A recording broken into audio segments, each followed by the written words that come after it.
नमस्कार दोस्तों, मैं राजेश महानुप्रेती जनपद पिथौरागढ़ उत्तराखंड से। आज हमारा ये दूसरा वीडियो है। हम इतिहास विषय के बारे में जानकारी प्राप्त करेंगे। इससे पहले हमने कुछ ऐतिहासिक चीज़ें आपको बताई थी, जिसमें महत्वपूर्ण जो भाग हैं इतिहास के, प्रागैतिहासिक काल, आद्य ऐतिहासिक काल और ऐतिहासिक काल के विषय में हमने बताया था। वैसे तो इतिहास में इति माने ऐसा, हास माने हुआ। समस्त भूतकाल की घटनाओं को हम इतिहास कहते हैं। अगर हमें इतिहास का कालक्रम और तिथि पहले से मालूम हो तो हम आगे को बेहतर कर सकते हैं या जान सकते हैं, या किसी भी चीज़ को समझ सकते हैं और भी बेहतर कर सकते हैं। अगर हमें इतिहास में पूर्व की घटना पता नहीं होगी तो हम आगे को बेहतर नहीं कर सकते हैं। बच्चों, हमने एक बोर्ड बना रखा है, इसको आप एक बार देखें। कुछ हमने कालक्रम, तिथियां किस प्रकार से होती थी, वो हमने एक छोटा सा प्रयास किया है, ये आप देखें।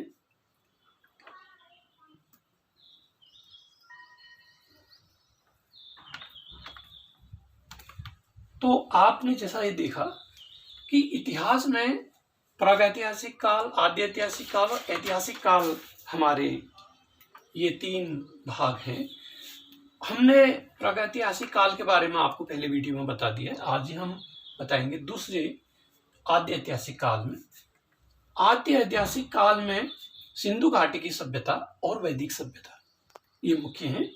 सिंधु घाटी की सभ्यता 2500 ईसा पूर्व से 1500 ईसा पूर्व के मध्य की है, और कुछ जो हमारे इतिहासकार हैं वह 2300 ईसा पूर्व से 1750 ईसा पूर्व को भी इस सिंधु घाटी की सभ्यता का कालक्रम मानते हैं। इसी में वैदिक सभ्यता ये 1500 ईस्वी पूर्व से 600 ईस्वी पूर्व का कालक्रम निर्धारित किया गया है। आज हम मुख्य चीज जो है इतिहास के बारे में जानकारी प्राप्त करेंगे। इसमें जो है मनुष्य ने जंगलों, खंडरों, गुफाओं, पेड़ों, नदियों से निकल करके वो घाटियों पर रहना उसने पसंद किया। क्यों? क्योंकि पानी उसकी आवश्यकता मनुष्य के जीवन में बहुत महत्वपूर्ण होती है। जानवरों के लिए सिंचाई और कृषि के लिए सिंचाई करनी पड़ती है, तो वह खंडरों, जंगलों से निकलते हुए और गुफाओं से निकल करके वह नदियों की घाटियों की ओर बसना उसने शुरू किया। अब वो बसना जब उसने शुरू किया तो सिंधु घाटी की सभ्यता एक महत्वपूर्ण सभ्यता मानी जाती है। इसका कालक्रम जो है, आज हम यह जानकारी प्राप्त करेंगे सिंधु घाटी की सभ्यता के समय अन्य कौन सी ऐसी सभ्यताएं थी, कौन कौन सी विश्व में ऐसी सभ्यताएं थी जो महत्वपूर्ण मानी जाती हैं। उसी में बच्चों हम ये देखेंगे सिंधु घाटी की समकालीन सभ्यताएं। नंबर 1, मेसोपोटामिया की सभ्यता। मेसोपोटामिया की सभ्यता यह जो थी नदी घाटी में थी। इस नदी घाटी को हम क्या कहते हैं, दजला और फरात नदी कहते हैं। और ये इसको अन्य भाषाओं में, अन्य जो शब्द हैं उनमें टिग्रिस एवं यूफ्रेट्स नदी घाटी की सभ्यता भी कहा जाता है। यह इसी के बाद, इसी समय में, इसी कालक्रम के समय में मिस्र की सभ्यता भी थी। यह सभ्यता भी नील नदी घाटी की सभ्यता के उसी कालक्रम में निर्धारित थी। नंबर जो तीसरा आता है इसमें, चीन की सभ्यता। यह सभ्यता भी हुआंगो नदी जो थी, हुआंगो नदी सभ्यता जो घाटी थी, उसमें भी चीन की सभ्यता फली और फूली हुई। अच्छा, अब हम इसी में मुख्य जो हमारा आज कालक्रम का है कि भाई ये मेसोपोटामिया की सभ्यता तो थी, ये इस सभ्यता को दो नदियों की बीच की सभ्यता भी कहते हैं। मेसोपोटामिया की सभ्यता को दजला और फरात नदियां हैं जो, और यहाँ और भी सभ्यताएं इसी तुम्हारा मेसोपोटामिया की सभ्यता के अंतर्गत ही अन्य सभ्यताएं भी थी। छोटे छोटे जो उनके इसके अंदर जो सभ्यताएं थी उनमें जो है सुमेरिया की सभ्यता, बेबीलोन की सभ्यता, असीरिया की सभ्यता और अन्य सभ्यता, जैसे हमने ये बोल्ड में बनाया है। मेसोपोटामिया की सभ्यता में सुमेरिया की सभ्यता, बेबीलोन की सभ्यता, असीरिया की सभ्यता, कैल्डिया की सभ्यता मुख्य मानी जाती है। अब इसमें जो मेन जो है यह सभ्यता दजला और फरात नदियों के किनारे फली और फूली हुई। और इसमें मेन चीज जो है मेसोपोटामिया है कहाँ? यह इराक और ईरान, आधुनिक इराक और ईरान हम इसको कहेंगे, यह उस जगह पर यह स्थापित है।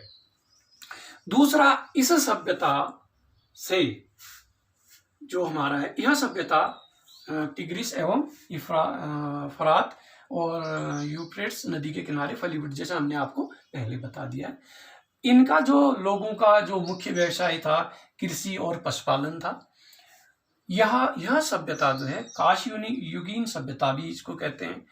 और इसके जो प्रमुख नगर थे मारिस, उरु, उरुक और बेबीलोन थे। और इस सभ्यता के समय इनके जो प्रमुख देवी देवता थे वो शमास, इनको सूर्य देवता कहा जाता है, एनलिल, इनको वायु देवता कहा जाता है, नन्नार, इनको चंद्र देवता कहा जाता है, अनु, इनको आकाश देवता के नाम से पुकारते हैं। देखो, जो इतिहास में है धर्म की एक प्रमुख महत्ता होती है। जिस प्रकार सिंधु घाटी की सभ्यता में सूर्य देवता का एक अहम स्थान था, उसी प्रकार मेसोपोटामिया में भी सूर्य देवता का एक अहम स्थान था। इनको भले ही हम अलग अलग नामों से जानते हैं, लेकिन उनकी पूजा बड़े आराध्य ढंग से ये लोग करते थे, अपना आराध्य भी इनको मानते थे। इसी में जो हमारा आगे आता है मेसोपोटामिया सभ्यता के बारे में कानून का निर्माण, मुख्य जो है कानून का निर्माण, यहाँ पे एक कानून का निर्माण कराया गया। इसे हम्मुराबी विधि संहिता कहा जाता है। इस विधि संहिता में सभी वर्गों के लिए समान अधिकारों की व्यवस्था थी। और यह जो व्यवस्थाएं थी इसमें ऊंच नीच, जाति पाति और भेदभाव नहीं बताया गया है, सबको एक समान माना गया है। इसी क्रम में अब यह चीज भी देखा गया इस सभ्यता में कि यह सभ्यता कांस्ययुगीन सभ्यता कहा गया इसको। और इनका जो मुख्य व्यवसाय था मेसोपोटामिया की सभ्यता से जो हमें जानकारी प्राप्त होती है, यहाँ चाक का प्रयोग सर्वप्रथम किया गया। चाक और मिट्टी के बर्तन उस समय बनाए गए। और इसमें जो मुख्य जो मिट्टी के जो बर्तन बनाए गए थे उसमें कलर का भी प्रयोग किया गया। और मुख्य चीज और एक चीज और हमें जानकारी ऐतिहासिक दस्तावेजों से मिलता है, यहाँ किलाकार लिपि थी, जो इनको लिपि थी वह किलाकार थी। और यहाँ मंदिरों का भी महत्वपूर्ण स्थान है, देवी देवताओं के साथ साथ मंदिरों का भी निर्माण किया गया। एक चीज और थी जो सिंधु घाटी की सभ्यता के समान ही थी कि ये लोग जो मंदिर जो बनाते थे वो ऊंचे स्थानों पर बनाते थे। उसी प्रकार मेसोपोटामिया में भी मंदिरों का स्थान उच्च स्थान पर रखा गया। मेसोपोटामिया में बलि प्रथा भी थी। बच्चों, ये एक महत्वपूर्ण चीज है। यहाँ बलि प्रथा थी, यहाँ जो देवता इनके थे वह बलि उनको दी जाती थी। और मेसोपोटामिया की एक महत्वपूर्ण चीज ये भी है, यहाँ दिन रात की गणना इनके द्वारा की गई थी। और उस समय जो है सही गणना, चंद्रमा और सूर्य का दिन रात की लंबाई और उसके बारे में महत्वपूर्ण सटीक जानकारी इनके द्वारा दी गई थी। और इसी क्रम में हम जो इनका मुख्य जो था रहन सहन, खान पान, वेशभूषा, वो बहुत अच्छी थी और बहुत ही अच्छी मानी गई थी। और मेन अब यह इतनी अच्छी सभ्यता, मेसोपोटामिया की सभ्यता जो थी, इतनी अच्छी सभ्यता एकदम लुप्त कैसे हो गई? कारण ये था कि मेसोपोटामिया की सभ्यता लुप्त कैसे हो गई। मुख्य कारण जो था, जैसे हमने बोल्ड में हम आपको सारे मेसोपोटामिया के बारे में बता रहे हैं, उसी प्रकार इसमें जो है सिकंदर महान 331 ईस्वी पर इस क्षेत्र में आया और उसके साथ भयंकर युद्ध हुआ और उसने मेसोपोटामिया को जीत लिया। और मेसोपोटामिया को जीता तो उन्होंने जो पुरानी संस्कृतियां थी उसको पूर्ण रूप से नष्ट करके ग्रीक सभ्यता का चलन आगे बढ़ाया। अपनी सभ्यता, सिकंदर महान ने अपनी सभ्यता को और आगे बढ़ाया और यह सभ्यता पूर्ण रूप से मेसोपोटामिया की सभ्यता नष्ट कर दी गई। तो दोस्तों, कुछ बहुत हल्की फुल्की जानकारियां हमने इसमें आपको दे दी है और इसके बाद हम इस कालक्रम के साथ ही हम मिस्र की सभ्यता के बारे में आगे को जानकारी प्राप्त करेंगे। सिंधु घाटी के समकालीन ही मिस्र की सभ्यता भी थी। धन्यवाद। इसी के साथ